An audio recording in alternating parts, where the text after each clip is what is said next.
Stuff. So, hello and welcome back to another LooseHeadz podcast in association with Talking Rugby Union. It's great to have you all listening once again today. And as ever, I'm joined by the brilliant trio of Rob Shotton, Mark Shotton and Dave Nicol. How's your week been this week, guys? Yeah, good, thank you. Apart from the weather. Yeah, I know the weather's turned, unfortunately. We've been used to recording these in the sun. Yeah. It's not been the best this week.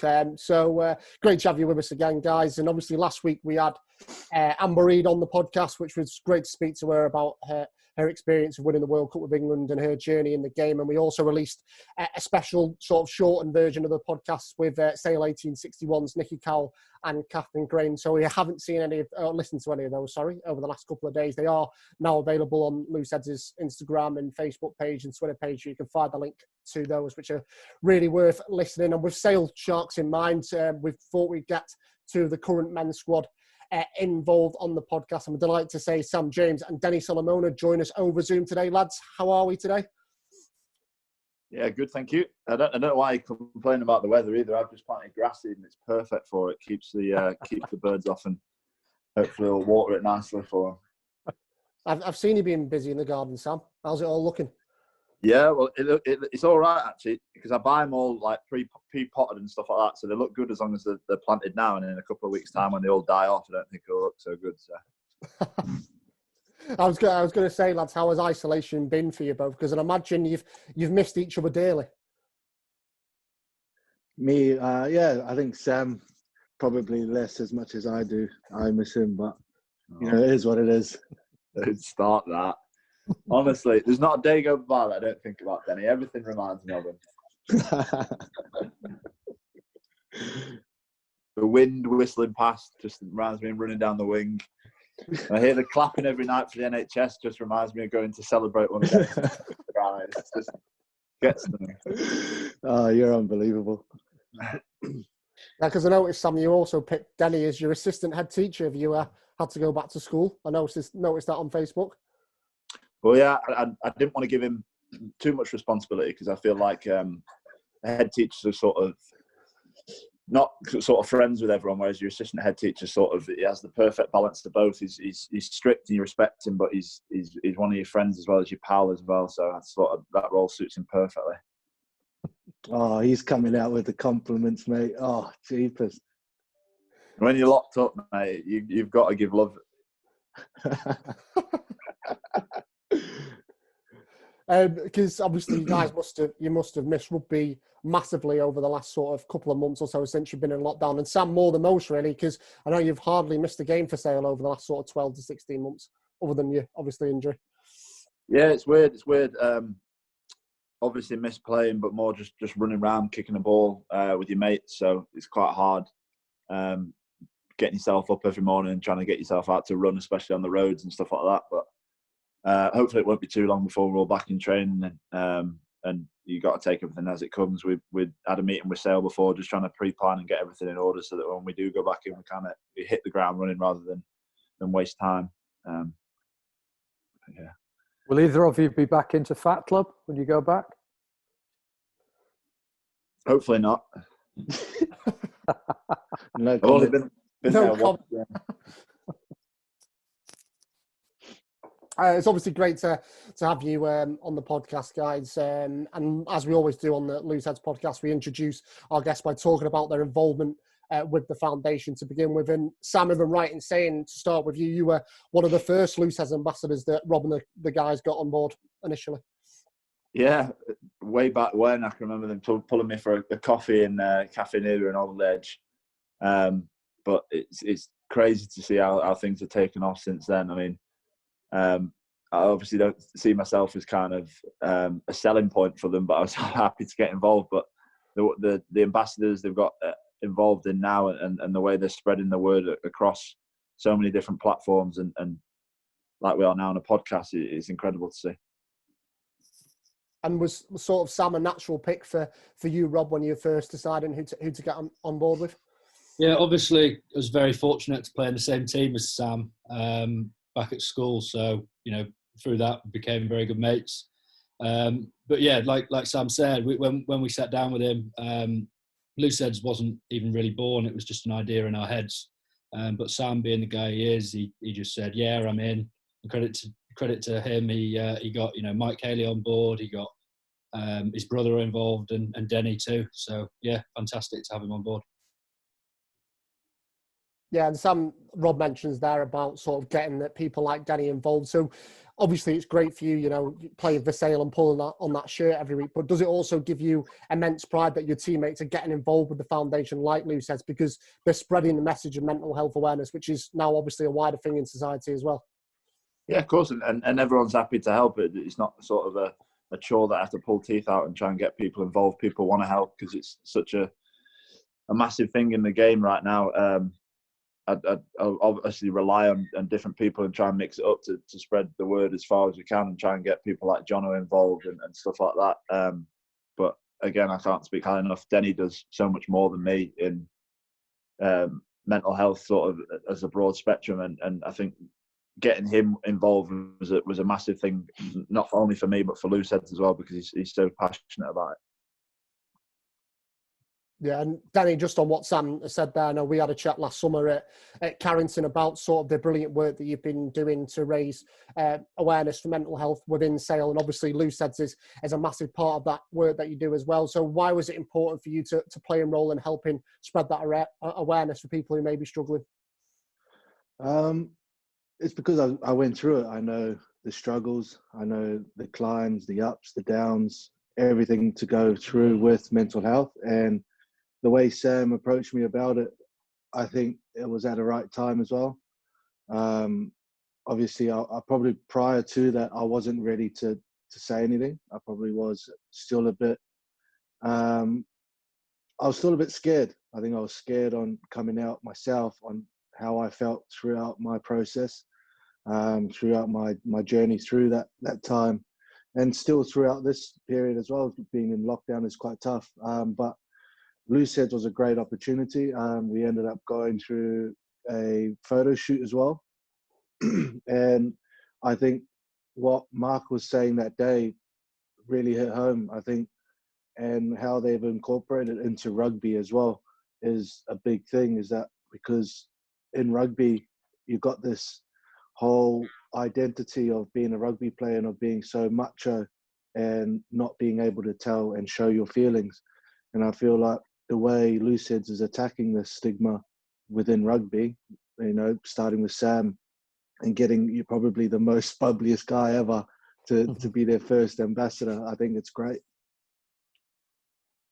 Yeah, definitely, Denny. And do you sort of echo that mark that Denny says there? Because, it's great to have these guys on board, of course, but some people do probably perceive sports stars as being a bit divorced, if you like, from society. So seeing Denny and Sam being in the public eye talking about LooseHeadz, and as Denny says, they're talking about openly about some of the struggles he's had in the past, must really help people open up and must be quite rewarding for you guys to see that.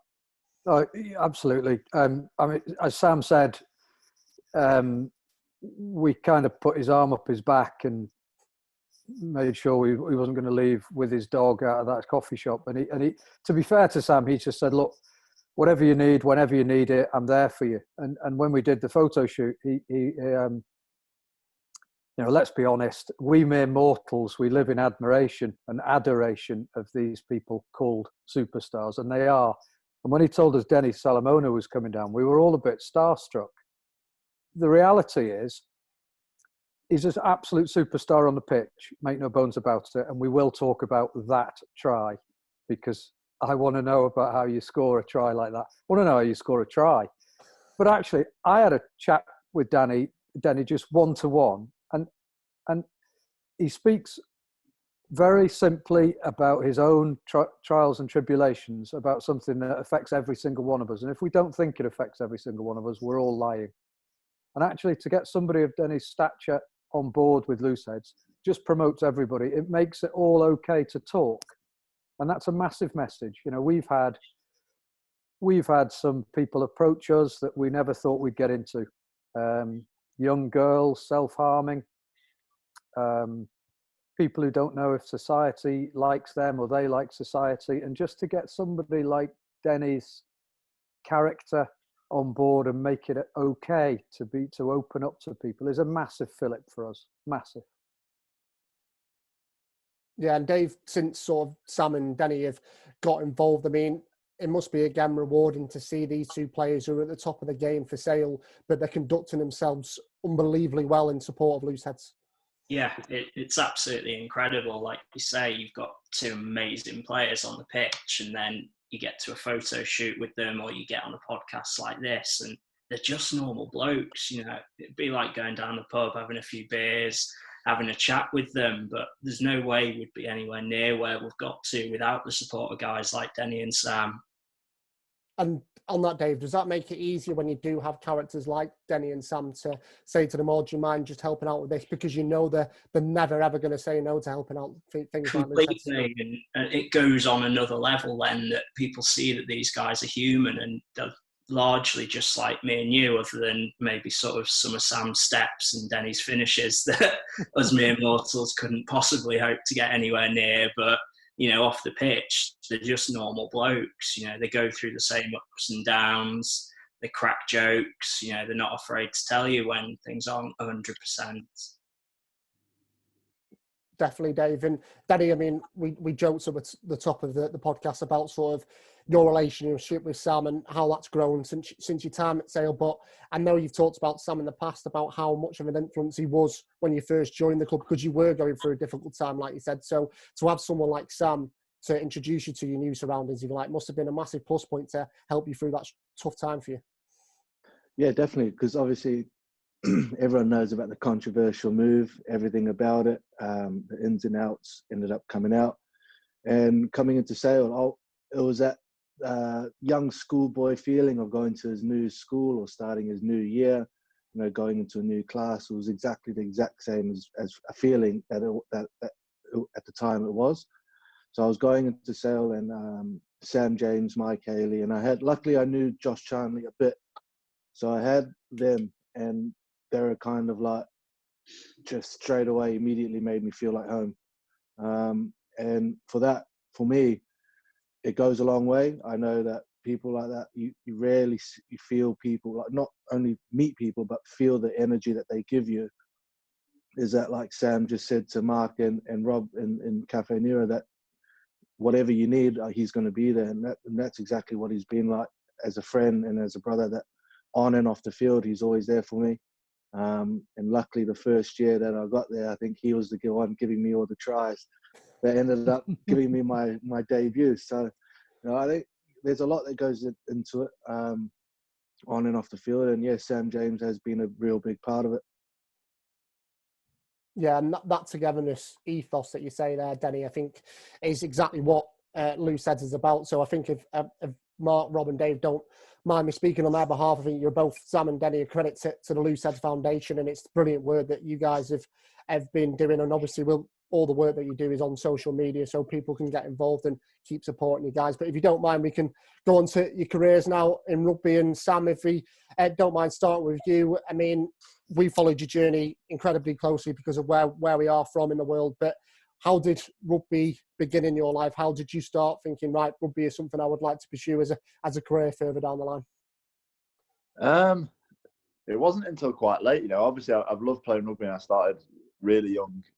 Played through all the age groups at Manchester and so on. But even when we got to the sort of the EPDG stage that Sale, when we're like 16-ish sort of ages, I never thought that I'd quite make it, if that makes sense. I always looked at, I can obviously see so many good qualities in other players that I played with at that time. So I always thought I'd miss out because they were better than me and something like that. And then it kind of, as I then made it through and got signed and then started playing Jets rugby, just kind of, it's a credit to kind of who I grew up playing with and stuff like that, and who's helped me along my career, because I was fortunate enough to come in around the same time as all the coaching staff kind of came in that are there now at Deeks, Forsh, etc. And then Danny Cipriani, etc., who all kind of took me under the wing and obviously saw potential in me and then kind of encouraged me to push on. And I think that was massive for me in kind of my belief, and then having the confidence to do stuff, which I can't thank him for as much as I'd like. And obviously, I know you from the school days, Sam, where you're part of that side that got to the Daily Mail Cup semi-final. But was rugby always your number one sport at school? I can't remember off the top of my head whether you were multi-talented across all sports? It kind of, as the years went on, I started off playing everything under the sun. I had basketball, judo. I think I did ballet at one point. But trying everything just to see. I don't remember that, or Wilms, do I? What? Hey, Can you just go back to that, please? You did ballet? No, it was just to support my sister. I think it was the connection on here is not very great, is it? That's what I think. Yeah, That's UFC. That's what I meant to say. Sorry. But no, as the years went by, I think in football it was my closest thing, and I started moving from up front to midfield, then to defence, then in net, and then it just kind of wasn't getting picked. So, whereas rugby, I still kind of seemed to be all right. So it was kind of, I'll put all my energy into rugby, and I had a good group of mates at school that all played rugby, and we had a good team. And Rob, you said you were in the same team as Sam. I hope you weren't in the same ballet team as Sam.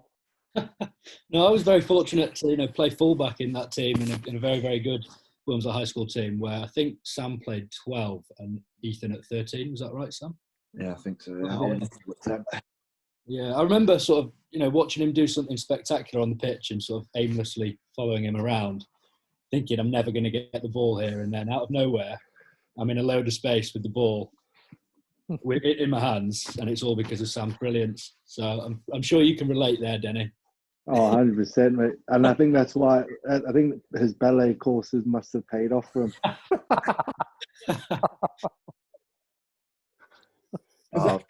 Denny, that's terrible, that is. Nothing wrong with male ballet. No, there's nothing. I'm just saying it actually, I understand why now. Yeah, not that I was any good at it, but at least I went and gave it a crack. Yeah. Because I know, Denny, you were quite multi-talented at school in terms of sports. So for you in rugby, was that sort of the main drive, that rugby was always going to be sort of number one for yourself? I just enjoyed all sport. I just loved it. And I think my parents did, because I'm one of 7. So any chance they can get me out of the house or get their kids out of the house, they did it.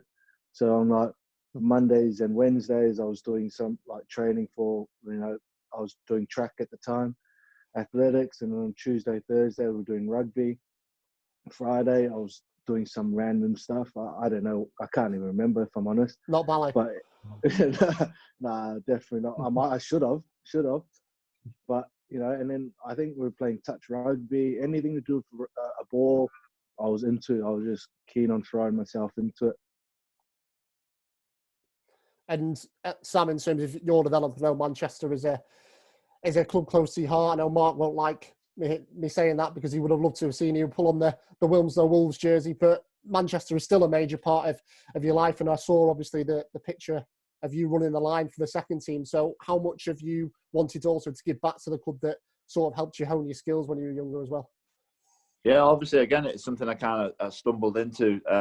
I'm quite good friends with the first team coach, and he pulled me aside one day and said, "Listen, do you fancy coming down and helping out?" And it's kind of something I took. It was only 2 years ago now. So last year was my first year coaching, and then this year we're lucky enough to get promoted, which is amazing. But I enjoy it. It's kind of a break from a break, I suppose. It's very relaxing to watch other players improve and see that you can kind of have a hand in that.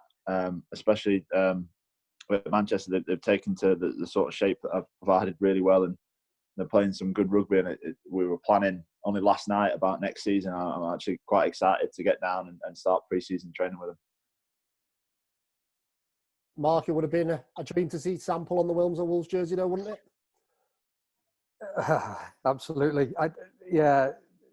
Very deep-seated. I know where all the genius comes from, because I've played mostly against, but once or twice with Sam's dad, who has the rare distinction of kicking his conversions if they're on the left-hand side of the pitch with his right foot, and if they're on the right-hand side of the pitch with his left foot. And he will pay me for saying this if this podcast goes anywhere. But Sam says there that Manchester being promoted was a bit lucky. Absolutely no luck with Sam James involved. I used to watch the games that he used to play in as a schoolboy, mostly because I was watching Rob, and his former coach, Stuart Dodds, once I used to quite like watching the games from behind the posts, and Stuart Dodds came up to me and said, what do you think to this lad, Sam James? What do you think to Sam? He's got a bit of the Will Greenwoods about him. And actually, when you watch him playing for Sale, he has got a bit of that authoritative stature, pulling all the strings. Speaks volumes to me whenever Sale have had a bit of a hole at 10 through injuries. It's Sam James who goes straight in there, and he's kicking. My word, I guess you can play good players great and great players good players great. Actually, kicking's a tricky old thing to master. I never tried, but Sam's kicking for me has probably been the most important thing that Sale have got right now, because he manages to put in 40-meter kicks where you go from not so much defence to attack, but you certainly go on the attack from being nowhere. Yeah, and I mean, just on that, Sam, watching you play for Wilmslow High School, I think Mark absolutely sums up sort of the player you were. And if you don't mind me just asking about that Wilmslow High team in the Daily Mail Cup, I mean, you know, you've got yourself, who's obviously at Sale, but Tom Hudson's obviously gone on to Gloucester, and a couple of those other boys have made names for themselves as well. So how special do you think that part of your early career was in helping shape you the player that you are today? Yeah, of course. I mean, not only the team and sort of the general aura that the team gave off, it was kind of the coaching as well. I think we touched on it briefly before, but I think it was kind of a good stepping stone for me in terms of where the coach at the time called Matt Bevington, who I then played under at Stockport, and then I think he went on to Sedgley and a couple of other teams. But he kind of took it as a very professional approach to it all. He had his training in indoor facilities when it was raining and stuff like that, and working on our skills. And then he had a very good rugby brain. So I think that was kind of a nice stepping stone in terms of testing, putting my toe in the water for professional rugby, because it was as close as it probably can get at school level to professional rugby. Yeah, and I mean, stepping stones have been obviously important for your career, Sam. But in terms of you, Denny, I know you sort of, you know, were playing schoolboy rugby in New Zealand, but then you made the move over to Australia. So was that quite a big jump for you at that time in such an early stage of your career? Yeah, but I don't think, thinking back, it would have gone any other way. Right. I think I always wanted to play professional rugby. I think it didn't hit me till about 16, 17 when I knew, okay, that's my career path. I can earn a wage and I can help my family out. Because back then it was always about earning the next paycheck to help my family out. It was always about my family and giving back to my mum and dad and the way they brought me up and how I was raised. And then when I made the move to Australia, I just didn't look back. I didn't wonder if I made the wrong choice. I feel like that's how I've approached my career at the minute. I think I'm just going to attack everything, and if it goes well, it goes well. If it doesn't, then it probably, I'll just look at it the bright side. Yeah, what else am I going to do? So I think it was a great thing, and luckily I did have my mum at the time. She unfortunately got redundant, but then it was a great chance for her to come in and help me settle into Melbourne. And then, yeah, I think where I got my culture with rugby is from Melbourne. The way they run their system, everyone will know that they're a top class team. They won multiple championships, and there's no hiding behind how they train, how they run their work, and how boys are around in the club. So that's how I like to be around every club I go to. I like chilling with them. I like trying to make a outside of rugby relationship with someone, just to bring that togetherness into the club. Yeah, if I'm right in saying as well, Denny, did you pick up an injury when you were at Melbourne in your early days? Yeah, I broke my leg. I think it's my fibula. Right. I think I broke my fibula, and then that's when it probably went downhill for me in regards to my journey, thinking that when I signed with Melbourne, I was growing up. I loved Melbourne Storm. I was always, rooting for him. And then when I signed for him, I was like, okay, this is sick. I'm going to be a one-man club. This is it. Staying here. And then I think that's the turning point for me. I think I never fully recovered physically and mentally from that injury. And I think, like I said in my other interviews, that I think growing up, something always happened. It always fell into place with me. I never really had a setback in my life until that point. And I don't feel like I could have I didn't handle it at all as well as I should have.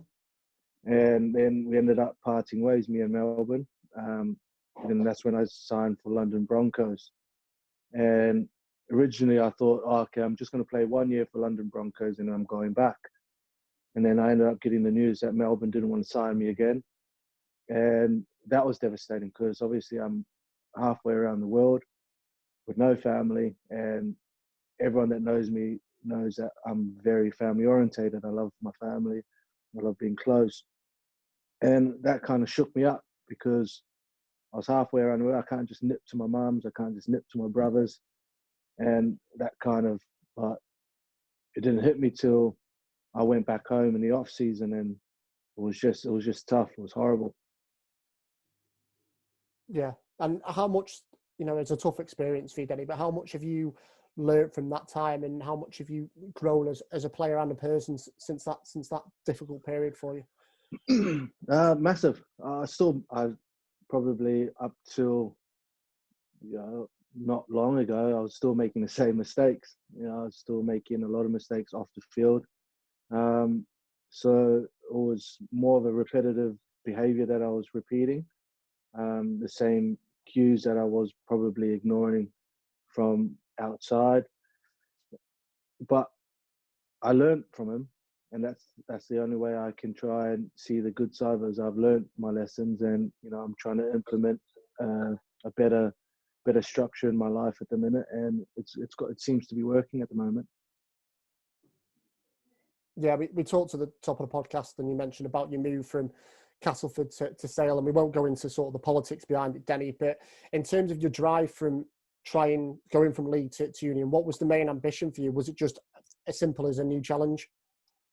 So when I first started rugby, like any code, it was rugby union, and obviously my first code that I signed professionally was rugby league. So I did rugby league, and I thought I've managed to play somewhat games for Castleford.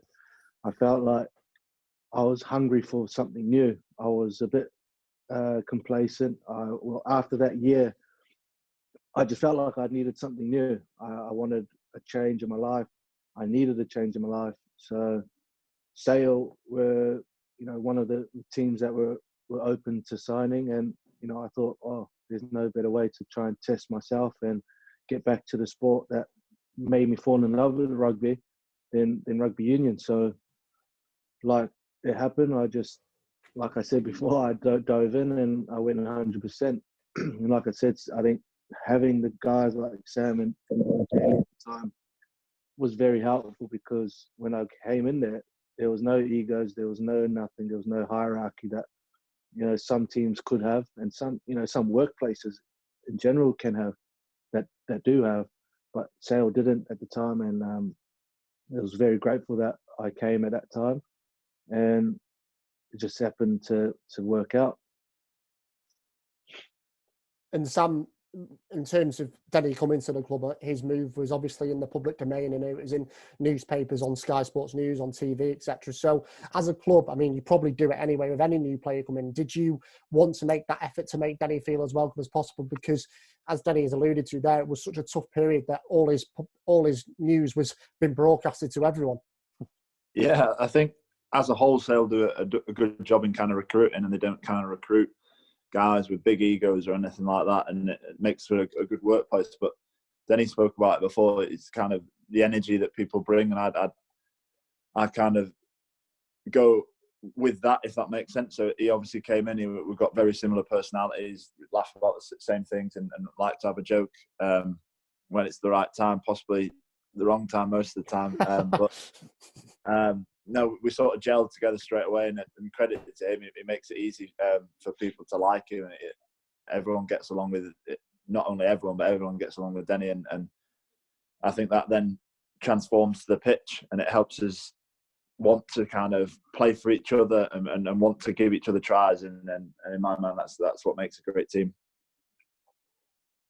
And it's clear, Denny, that your relationship both on and off the pitch with Sam is something that you really enjoy. So a year into that sail journey, you obviously both were on the plane to Argentina, and right in saying with that England tour. So that must have been really positive that you enjoyed playing with Sam in that first year, and then you spending the summer over in Argentina. Yeah, it was great because we had Mike Haley on the tour as well, and it was a rugby camp. So obviously I finished a long rugby league season, came straight into sail, done their season as well. And the last thing I wanted to do was fitness. And that was basically the camp of pre-season. So England and Eddie Jones and the staff was like, okay, this is basically our international pre-season. We're going into this, we're going to hit it hard. And in the back of my mind, I was like, oh, I can't be asked. I just cannot. But the last thing I want to do after 2 seasons is do another pre-season. So I was like, oh my God. And then we ended up doing like a 5-minute Bronco test, which is 20, 40, 60. And I was last. So all the props, all the forwards, all the backs, they finished way before me. And I think Paul Gusted at the time ended up having to run with me and be like, come on, Denny.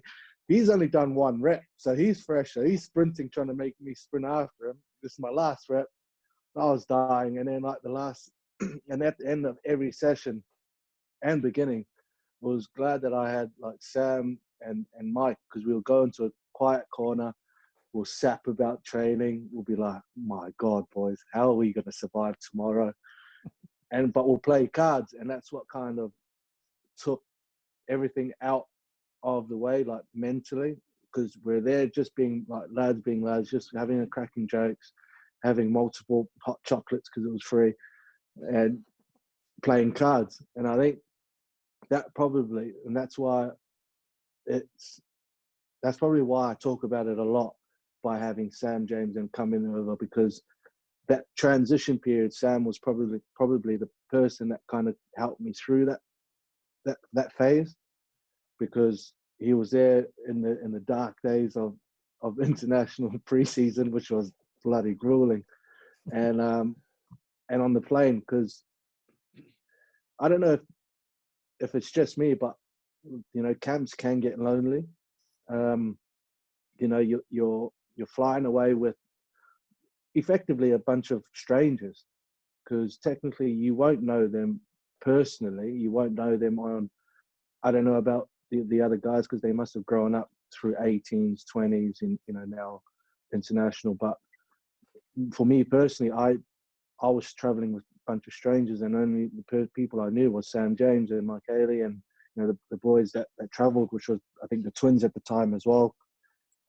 And the twins are they're social butterflies, so they can handle everyone else. And I'm quite the introvert, so I was sticking to myself, which can kind of come across as an arrogant prick. But I didn't know anyone, so I just stuck to who I knew, which was Sam. And you know, that was the kind of a great thing that we ended up having a tour together, and we ended up going out and doing stuff like coffees and all that sort of stuff. And luckily he had his family, which I know very well now, come over, and you know, it was good for him.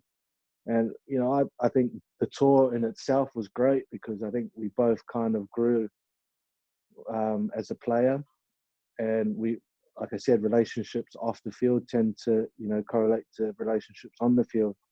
And I know exactly what Sam wants to do, and you know, I'll back him, his decisions and whatever he wants to do.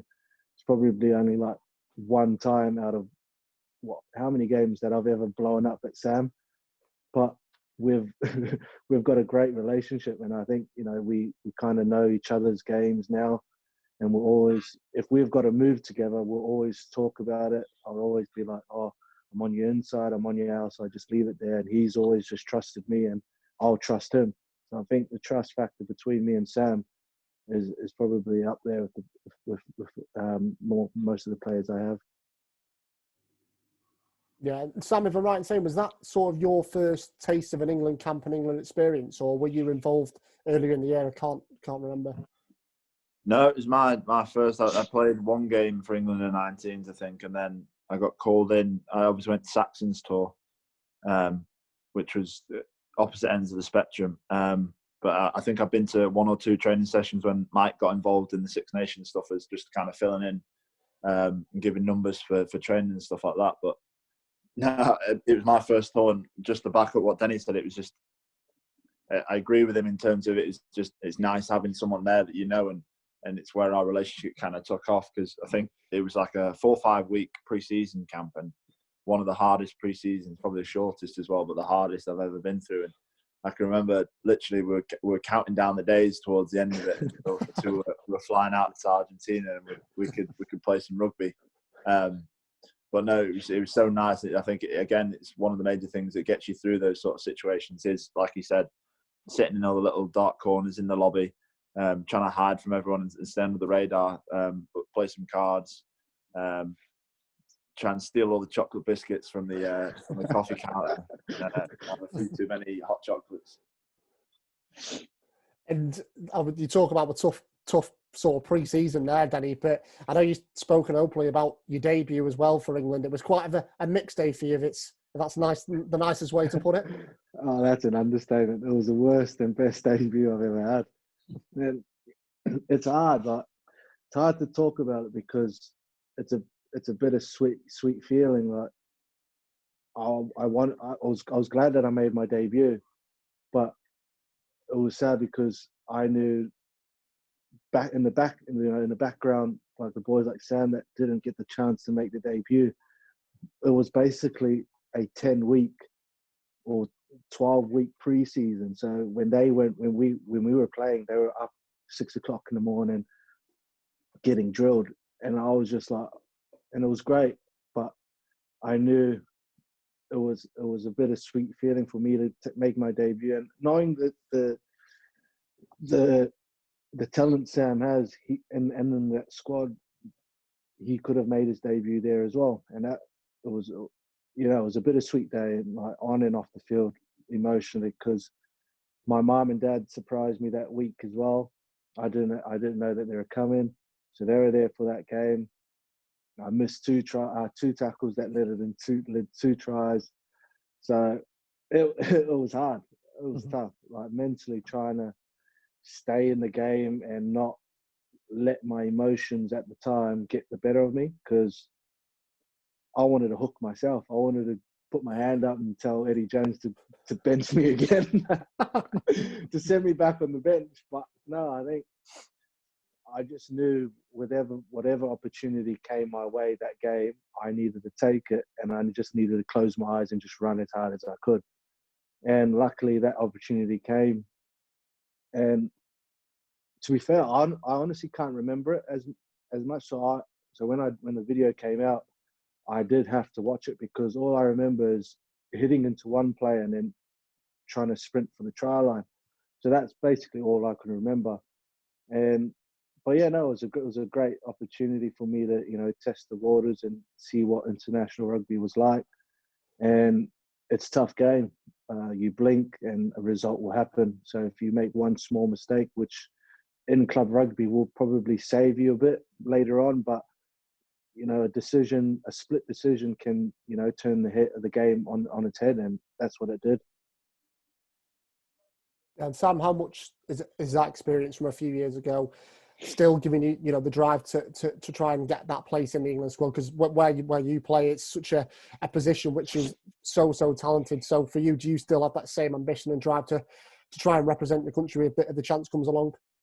Yeah, obviously having a taste of something and being that close to getting something makes you just want to, you drive for it even stronger. So hopefully, if I obviously keep playing well at Sale, then hopefully my chance will come. But like Denny says, you can't look back on those things too harshly, because everything kind of happens for a reason. And if Denny hadn't missed those 2 tackles, which I don't think, again, were as bad as he's going to make out, but if he hadn't have done that, then would have scored a screamer for a winner and wrote his name in the history books like that? I doubt it, but I think it is a well taken try, and I think we're in the same boat in terms of when you're in that sort of situation, it is split decision, and something that seems like good skill can be luck, something that seems like luck could be awesome skill. So it's just about staying in the moment and just trying to roll with everything that comes. But no, obviously I still want to play for England. It's a big thing that I want to try and achieve in my playing career. Mm. And is that the same for you, Denny? Because I know you touched on before about some of the mistakes you made in the past, but is that drive for you still there to play for England as much as, you know, you're enjoying playing for Sale as well at the moment? Oh, 100%. I don't feel like any player in England that can represent England will ever say that they don't have aspirations to play for their country and represent their country. It's the pinnacle of your career. This is the whole reason why rugby players play rugby. It's to test themselves on the highest stage of their career. It's to play against and play with the best players in your career as well. And at your time, it's no better feeling than when you put that jersey on, when you sing the national anthem, knowing that you're the best 23 players in England at that time, in that moment in time. You know, there's no better feeling. You can't beat that feeling. And knowing that there's a whole country behind you, watching you, cheering you on, it's surreal. I don't think that I can describe the feeling, but it's just surreal. Like, it's probably, I don't know the feeling, but what I see when I watch One Born every minute is like the dad seeing their baby for the first time. It's surreal. You can't explain the feeling. You just know it. And that's the thing that I can't get rid of. I know that feeling. I've tasted it. And yeah, I've made mistakes, but I want to be back there, and I'll give it the best I can. And this probably isn't a question for Rob with his colours tied to the mast when it comes to Wales, but Mark and Dave, we'd love to see Denny and Sam in England shirts, wouldn't we? Oh, absolutely. Absolutely. I can remember that try that Denny scored against Argentina. That was a moment of pure genius, I think, and it's interesting to hear you say sometimes it's perceived as a bit of a fluke, and Denny, you couldn't remember it, but it was virtually halfway line. You bumped off one, and that was it. You're gone. Yeah, you have scored better, but only one. You have scored one better, I think. Sorry, Rob, to throw you under the bus there. That's right. And on your try scoring exploits, Danny, Mark, is that try for the one I'm thinking of, the Sale Gloucester? Well, the one where he's in sort of row 6 of the stand. You were pretty much next to me in the stand, Danny. I'm pretty sure you were. I've seen him do that a couple of times, though. He did it against Northampton as well, where he's defied gravity to score something. When I watched it, I watched it recently, and you watch it again and again and again and again. And it's almost, Denny, and I don't know, I'd love to ask you this question. It was almost as if the way that you scored it was the way that you planned to score it, from 30 yards out, 20 yards out. When you ran to that touchline, you thought, the only way I'm going to score this is by being everything outside in touch above the air, apart from my hand with the ball. It's hard because at the time, so I was running full power, trying to catch up with AJ, and I had Josh Strauss in front of me. So I was trying to get my distance off, whether if AJ passes to Straussy, and I know Straussy's not going to make it, so I'll have that distance. So when AJ threw at me, I had to reach back. So I knew I lost, a millisecond, and that's when I knew that the defender at the time cut my option to try and just go inside, because Dimes, before, like the season before, I think Dimes come up to us as wingers and goes, you need to score your tries closer to the post. So I was like, okay. So every chance I get, I always try and head to the post. So, what I'm known for is those finishes in the corners and all that. But we're struggling at the time because our kickers weren't getting our kicks. So I was like, okay, this is a close game. I need to make sure I try and, go into the thing. But then as I caught it behind me, I knew the option for me to try and step back in was cut off. So when I got it, the only option for me was to do what I need to do and just try and score the try. And, as every other winger will say, however means to get the ball down on over the line, you do it. And that's what I try and do, to be fair. And obviously your try scoring, Denny's been brilliant over the last couple of years, and combine that with Sam's excellent performances as well as led to Sale being really strong this year. And Sam, just on the growth of Sale really since you were into that first 15 picture, and you mentioned it before, when you started to come into the Sale environment, the club was slowly building, and now you've obviously made over 100 appearances for the club. So how exciting has it been for you to be part of that journey to where the club are now? Yeah, it's been class. I mean, as soon as the owners, Simon and Jed and Michelle, took over, it's kind of gone from strength to strength, and I don't think it's kind of the sky's the limit in terms of what they want to take the club to, and I think that really shows in the way we're now starting to play. We've obviously got a great set of players, great set of coaches, and a great set of backroom staff off the back of that. And I think the way we're playing at the moment is going from strength to strength. I think we've got our defence is one of our strong points, and we turn defence straight into attack for Denny's try. And I think we're starting to gel in terms of attack and starting to score some good tries. And where I think was massive for us this season is kind of those games that we've kind of let slip in the past and lost in the last 15, 20 minutes. We've kind of pulled through and had the strength and depth now to push teams right to the full 80 and win those tough away games like this season with the Exeters and the Gloucesters. Nice to see for us as well, because we're all Sale fans, even though Sam will tell me I'm now a Bears fan. Yeah. Only because when we play Bristol, you're fully kitted out in Bristol. There's no little Sale badge. There's no like. I need some stash from you, Sam.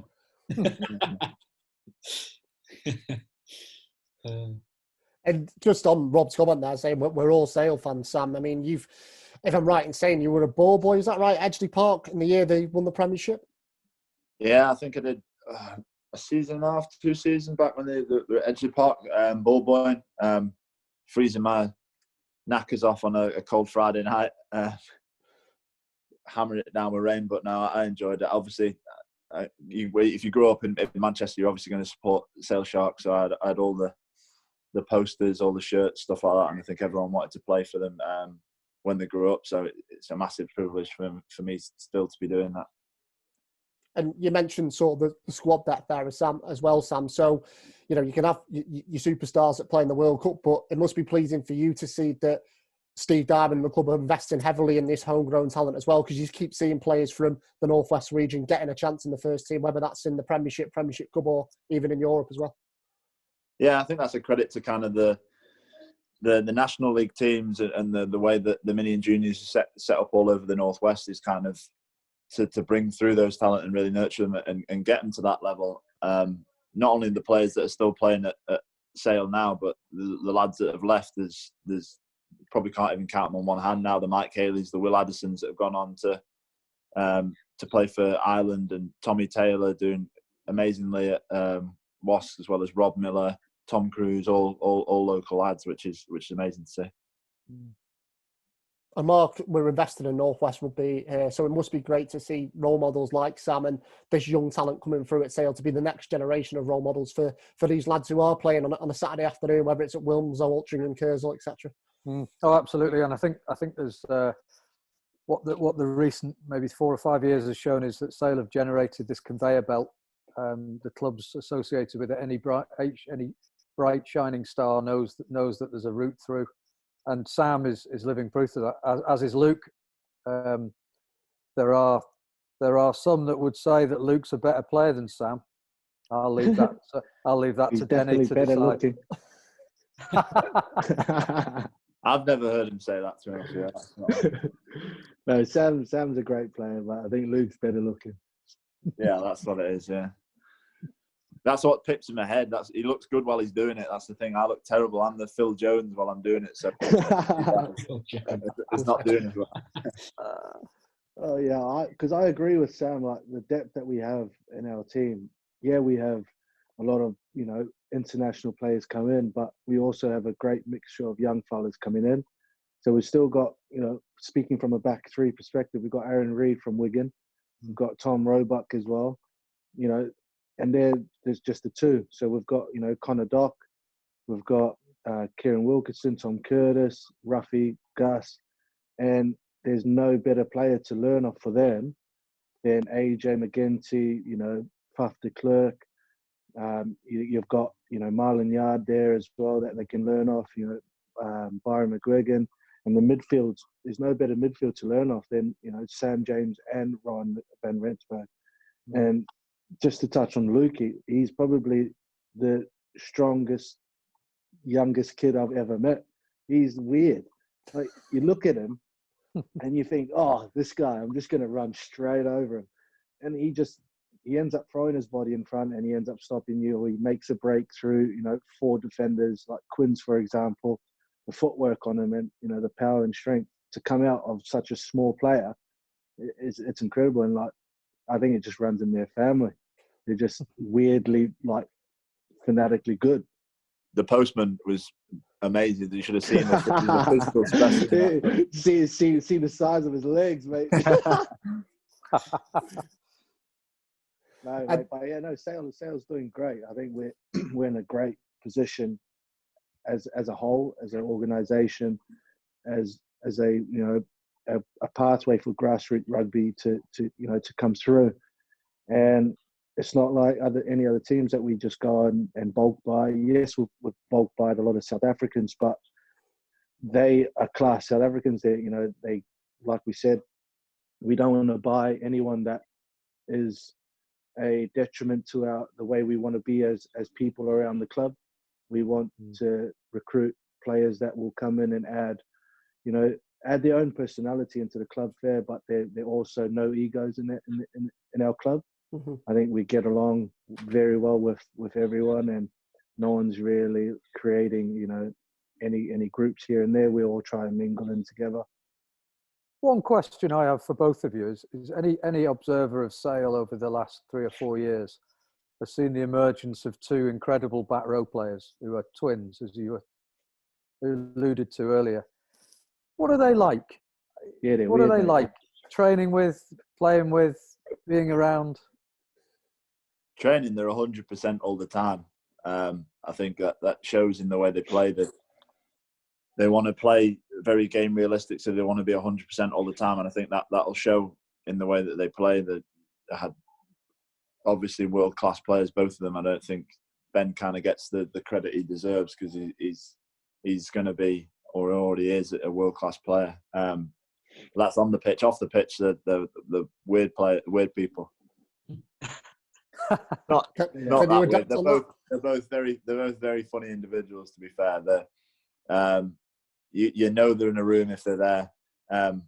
But again, they crack jokes. They're funny. They're not afraid to laugh at themselves. So it just makes for a good environment, and they're very humble people as well. For young lads to have gained that much success and that much kind of popularity in such a short time, they're very grounded and very nice people if you meet them, very humble people, which is really nice to see.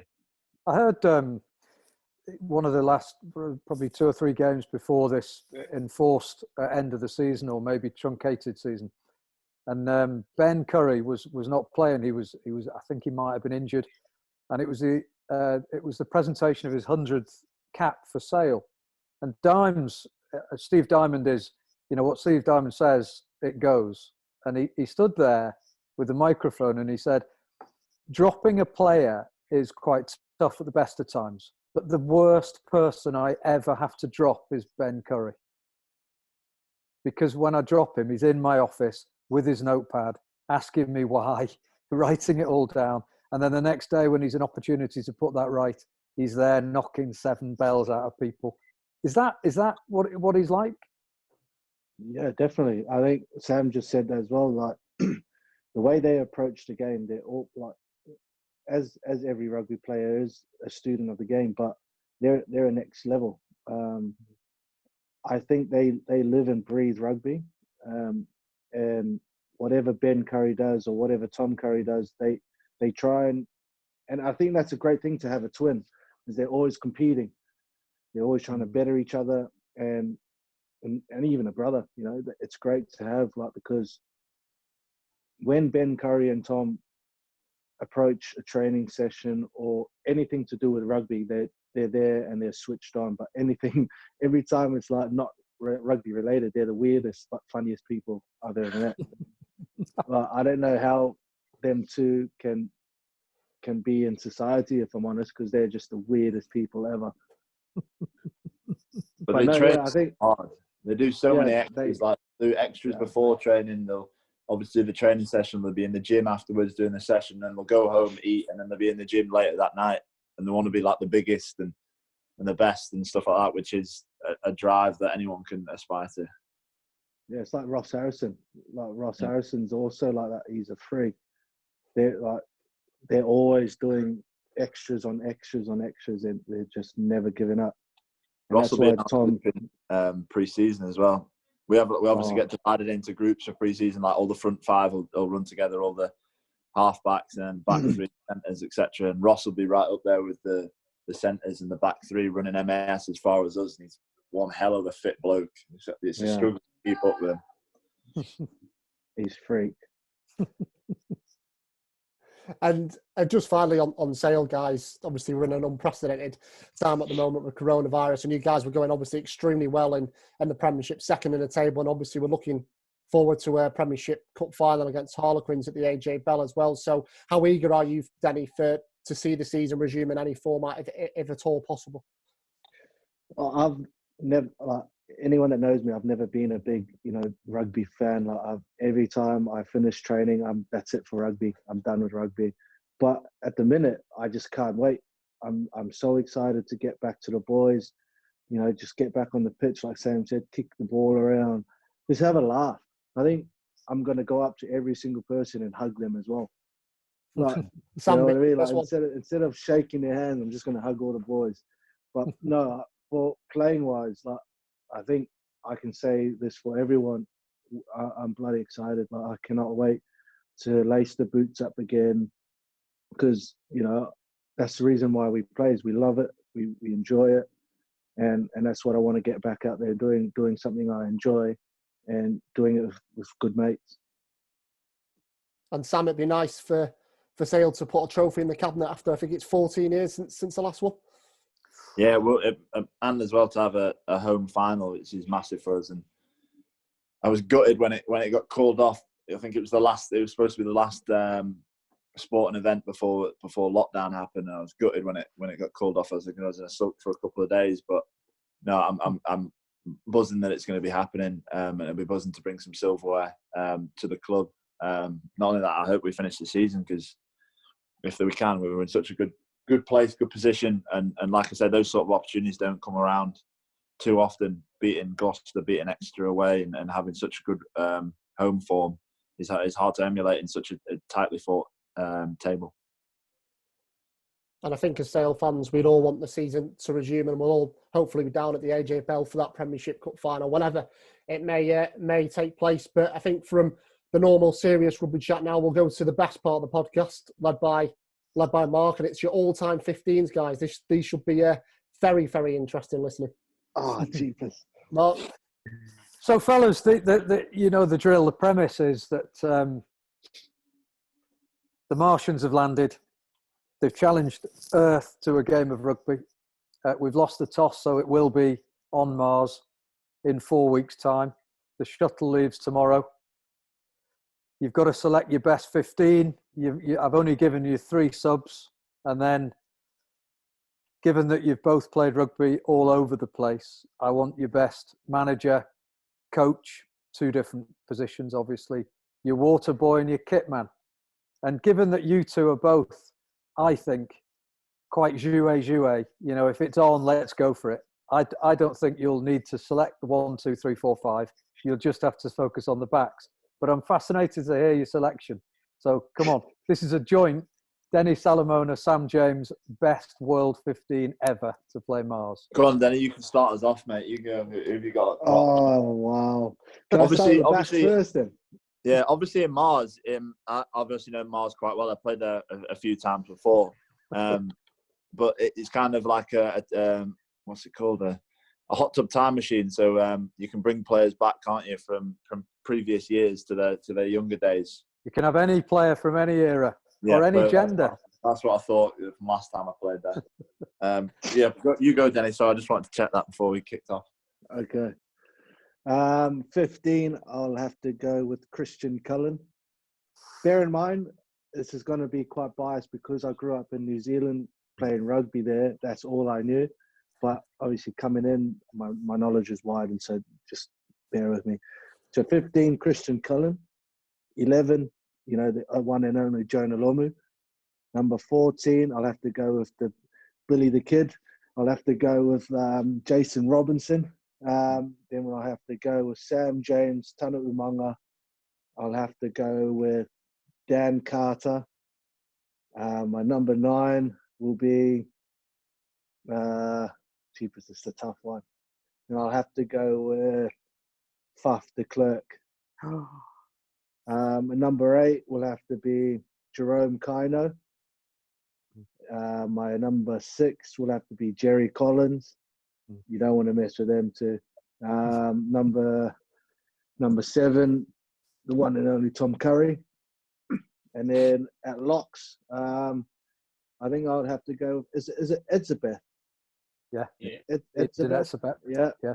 And then I think it's who else was my number? Mara Toji. And then my number 3 is, it's going to have to be Joe Marler. My hooker, Kevin Mialamu, and my number 1, Alice Genge. Yeah, Genji. Nice. My kit man. Jeepers. Well, just before we get onto the kit men, Sam. Yeah. That's Denny's 15. Hard to pick a question apart from the 13 that he's selected. Hard to pick a problem with any of them. Yeah. Who would you select in your backs? I've gone slightly different. I didn't want to upset anyone that was currently playing, so I didn't want to throw in anyone and then leave someone out. So I went kind of retired players only. Having said that, I've got one in, but he switched codes, so I don't think that'll be too much of an issue. At fullback, I've got Serge Blanco. Yeah.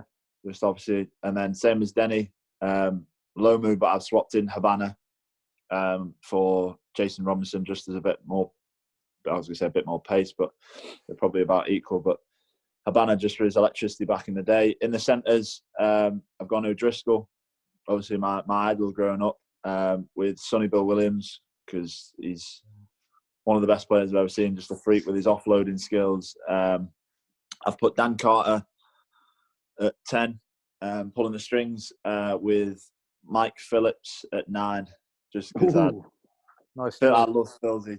I remember you saying something before about how they were going for a social afterwards. And I think he'd be leading the charge in the social as well as a couple of the forwards. And back in the day, I was watching the Lions documentaries the other day, and he was such a force to be reckoned with, such a big 9 for back in those days, and a hell of a player as well. He doesn't lack for self-confidence. No, that's part of him. He's one funny guy. He makes me laugh, so I couldn't leave him out. Because I've been fortunate enough to play with so many good 9s as well. That was the difficult decision. I was sat there going, well, I've played with Peter Stringer, Dwayne Peel, Chris Cussiter, let alone the Faf de Klerks, etc., that are currently playing. And it was such a hard decision to choose between so many fantastic 9s. He calls himself the Lion as well. He calls himself the Lion. When I watched that World Cup final, which seems like about 5 years ago now, but it was actually 7 months ago or something, it just looked like Faf de Klerk had been born for that day. And he properly ran it. He won every battle. Brilliant performance. I think that was Faf kind of not only throughout the World Cup, but his playing career. He's a sort of a giant man in a small person's body in terms of there's no challenge that he won't kind of shy down to. He loves the physical side of the game, as well as kind of fast-paced rugby. And you touched on it before. When I have to play 10 for Sale a couple of times, it's exhausting. Just the tempo he plays at. He's at the base already. He's taken off, and it's just a case of, right, I've got to try and keep up with him and get with him. So he's one hell of a player and one hell of a sort of personality around the team. And he strikes me as being one of those, like a great footballer. He plays with a smile on his face. Yeah, of course, yeah. He's terrible at football, but yeah, he always plays with a smile on his face. He's always joking. He's always riling someone up. I saw, I think it was BT were doing an interview with Khaleesi. Yeah. And he was saying that the only person who winds him up is Faf, because I get the point. He's just that much energy. He's always there all the time, geeing you up, giving you a slap, running rings around you, in fact. And I think some of the boys, some of the forwards, especially when they're tired and having made however many tackles a game, and him still being at 100% is slightly annoying at times for them, I suppose. Denny, Sam has he plays. You can't argue with, I guess. Who would you put in your position, Denny? Sorry, you cut out then. What did you say? Sam has chosen Brian O'Driscoll in his own position. Who would you have in your position? In my position? What, playing winger? Yeah, I think you've chosen Jason Robinson. Jason Robinson. Yeah. Like, you can't get, it's raw power with John Romney, and then just pure speed and brilliance with Jason Robinson. And again, he's a league convert as well. Yeah. So, it was kind of an idol, making that change and making that switch. Yeah. The other guy I was going to go for was Brad Thorne, because he can play anywhere. But I think it was hard, because I think that's all I'm going to choose for my subs. So, Sam, who's your forwards? Again, sticking to the sort of the social afterwards and the sort of hard working efforts you're going to have to put in on Mars. I've gone Shabal at fullback. It was a very hard decision between him and Zinzan. But because I've got McCaw at 7, I thought I'll put Shabal in. So I've got McCaw at 7, Pinar at 6, and then 2 ultimate leaders in the second rows in Martin Johnson and John Eales. Just both leaders, both hard-working blokes that are going to carry for 110 minutes of the game. And then my front 3, Carl Heyman, Keith Wood, and then this is slightly my dad's input, Rodrigo Roncero. Just to put a bit more culture on things and kind of try and cover as many countries as I could do. But no, a couple of them were kind of swayed by him. I wanted to kind of put a few different players in, but he was adamant that people have to be there. I'm surprised your dad didn't make the cut, actually. Maybe he's one of your subs. Who are your subs? Yeah, my dad just think it's like an American football thing, just so he can come on and take the conversions. That's all that he was ever good for back in the day. But no, my 3 subs were I had to keep it local. I wanted, because I've obviously been telling a couple of people about this and asking for ideas. So my mate from home, Tom Watts, he wants to be in there, but he doesn't want to be underpinned as kind of a forward or anything like that. He wants to be sort of everywhere. So he wanted to be a utility forward and back, because he thinks he can do everything. If people that know Tom, so Tom was in there. My old man was in there, and then who else is the last sub? It's gonna have to be probably a front row player. So I might steal one of Denny's. Denny, who do you have at prop? Not Genji. Genji. Yeah, go on. I'll put Genji in. I love Genji. Because I think Genji's that perfect height. Like, you can throw him at hooker. You can, if you can probably play the other side of the prop. I don't know the scrum, but I think you have to have 2 different props these days. But I think you can scrum at both ends. No, Andy's got a cute puppy at the moment, so I'm loving him at the moment. Denny, who are your 3 subs? I went for like utility, so I went Brad Thorne, because he can cover the back row and he's just a hard man. Then I went for Who did I go for? Who did I want to cover the backs? Oh, I forgot his name. No, I think I was going to go with this just caught me off guard here now. Because I think I was going to have Sam James as my bench because he can cover literally every back position because that's all the backs covered. Then I can have 2 forwards. But I think it's throwing me now. So in terms of the management, who do you play under? What the other thing that I've noticed about Sale is the coaching team. If all the players cancel each other out, then suddenly something's got to be. The difference has to be made with the coaches. And at Sale, you've got a proper coaching setup now. With Deacon from Rugby League, you've got that influence. You've got some proper hard men of the past. Who are you going to pick as your coach and your manager?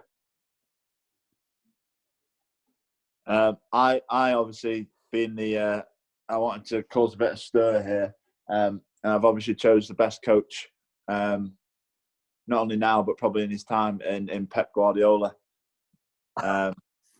Just to wind Rob up a bit. Go against Cruzy as well, isn't it? Yeah, exactly that. I couldn't have people saying Klopp and Alex Ferguson, so I went with Pep. Obviously, if anyone's watched the City documentaries, you obviously know how great of a coach he is. So, in my eyes, there's going to be no one better. He can pick up rugby quite easily. We'll just be as many touches as we can, playing that sort of Barca style of play. And your manager? My manager, Ricky Gervais. I just think you need someone to crack a joke now and again, but talk a few stern words and not take a lot of crap from anybody. So I threw him in there. And the kit man? Kit man, I wanted to put one of our own kit men in because they do such a great job. But along the lines of sort of designers and stuff like that. So I threw, just in case he's listening, Kanye West in.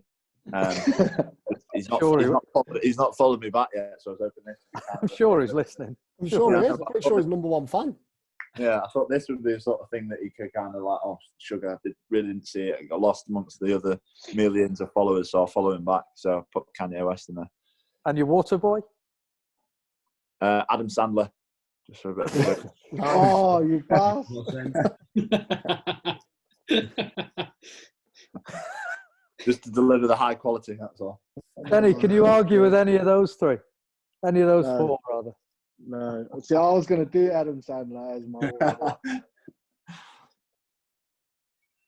I don't disagree. It's good. It's a good setup.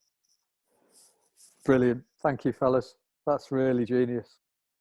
Great teams there, guys. Well, I think that's probably it for the LooseHeadz podcast. I mean, we could continue recording for another 30, 45 minutes or so, or even longer speaking to you lads. But it's been a pleasure catching up with both Denny and Sam again. I think just a word, Rob, finally, about sort of the relationship Denny and Sam had. We've talked about that a lot on this podcast. But for you guys at LooseHeadz to have two lads who are great friends, both on and off the pitch, must be a massive benefit for you as LooseHeadz. Yeah, it's fantastic. And, you know, we touched upon it before that we're all Sale fans as well. So to have the Sale boys involved and to speak to them and get involved with them and just, you know, have them a part of LooseHeadz is great. Thank you, guys, for all your help. Yeah, all good. Thank you. No, thank you. Perfect way to finish off there, Rob. Well, as always, thank you very much to Rob, Dave and Mark for the time this afternoon. Yes, Chris. Thank you, Chris. Cheers. And a special thanks to Denny and Sam. Great to catch up with you lads. Keep up the great work, and hopefully we'll see you both on the pitch of the AJ Bell in the not too distant future. Hopefully, yeah. Hopefully, mate. Great stuff, guys. Well, that's been another LooseHeadz podcast in association with Talking Rugby Union. Thanks very much for listening.